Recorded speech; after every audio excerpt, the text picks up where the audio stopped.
السلام علیکم و رحمت الله و برکاته. دوستان و برادران عزیز، شخصیت هایی که عین حال تماشا دارین، روز از روزها این برادری ما که در اینجا خوابه در حقش دعا کنین، او را با همراه شما همین گونه قبرها را تماشا میکرد، لیکن متاسفانه عین حال تماشا کرده نمیتونه که در اونجا محتاج به دعای ما و شما است. رسول اکرم صلی الله علیه و سلم میفرماید اذا مات ابن آدم انقطع عمله الا من ثلاث. رسول اکرم صلی الله علیه و سلم میفرماید هر وقتی که فرزند آدم از دنیا میگذرد تمام عملهاش بسته میشه به جز سه چیز. یکی از اونها صدقه جاریه است، یعنی خوش به حال شخصیت که بگیم در مدرسه ها بود، یعنی خدمتش در بعضی برادرها میرسید، الله سبحانه و تعالی گناهاش عفو و مغفرت کنه. لیکن این روز هر شخصیتی که میبینین فرصت دارین دست به دعا باشه، به نماز باشه.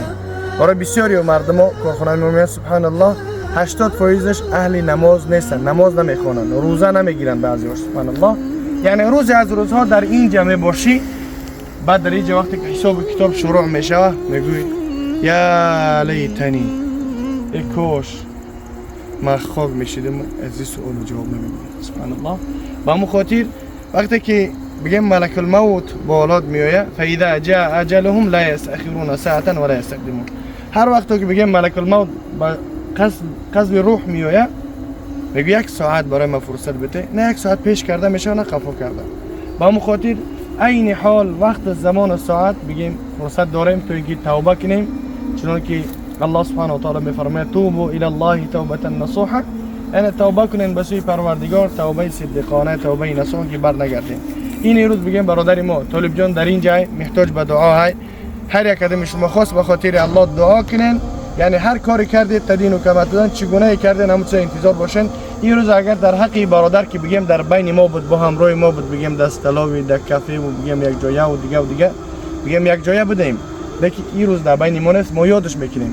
و همچنین برادرایی که رفیقان اهل اسلام از یاد بکنین تو اینکه بعد از مرگ وقتی که من مردم خاص به خاطر الله دعا کنم. به چه خاطر من از قبر این میام؟ نه بس اونی که بگیم بین ما و بین این قبر مسافه 1500 کیلومتره. به خاطر اونی که نزد این میام فردا یک از این برادران ما یعنی گیگاز قدیم هستن و کسانی که تماشا دارن شاید که یگانتش به زیارت قبر ما بیا و دست به دعا کنن که پروردگارا اللهم اغفر له ذنبه كله دقه و جله و اول و آخره و علانیت و سر. پروردگار همه گناهاش عفو و مغفرت بگردان. چی گناه کلان داشت و کوچک داشت، کلان بود میده بود، چی گناه سری و بگیم جهری بود، هر گناهی که کرده بود پروردگار گناهاش عفو و مغفرت و وارد جنت الفردوس الاعلی بگردانش. یعنی بعد از مرگ ما همین قچس فقط نیازمند هستیم، یا اینکه در حق ما یگان حج عمره بکنن، یا اینکه صدقه جاریه بکنن. با مخاطر هر کاری که به خاطر آن خالقی که خلق کرده است به خاطر او کرده و ان شاء الله سبحانه و تعالی بر میگرده همون چیز. با مخاطر ما بگیم به زیارت قبر برادرمون آمدیم تا اینکه در حقش دعا کنیم که الله سبحانه و تعالی گناهاش عفو و مغفرت بکنه و وارد جنت الفردوس الاعلاش بگردانه بغیر حساب ولا عذاب. دوستان عزیز، پدران هر کدوم ما و شما شاید گذشته باشه، کسانی که پدرت گذشته که مادرت در حقش دعا کنین، نمازها را بخونین در حقشون دعا کنین، صدقه جاریه کنین، صدقه بکنین، گفتی گپا در حقشون حج عمره بکنین، حج فرضی بکنین. چیزی که ای دستون میآید حداقل دعای صالح. فرزند برای ما و شما چی درکاره که بعد از مرگمون چون دست به دعا کنیم پروردگارا گناههای پدر و مادری مرا عفو و مغفرت بگردان که آن سبب شد که من به دنیا آمدم و این روز الحمدلله که در روی جای نماز هستم نماز میخوانم که همون سبب شد الحمدلله.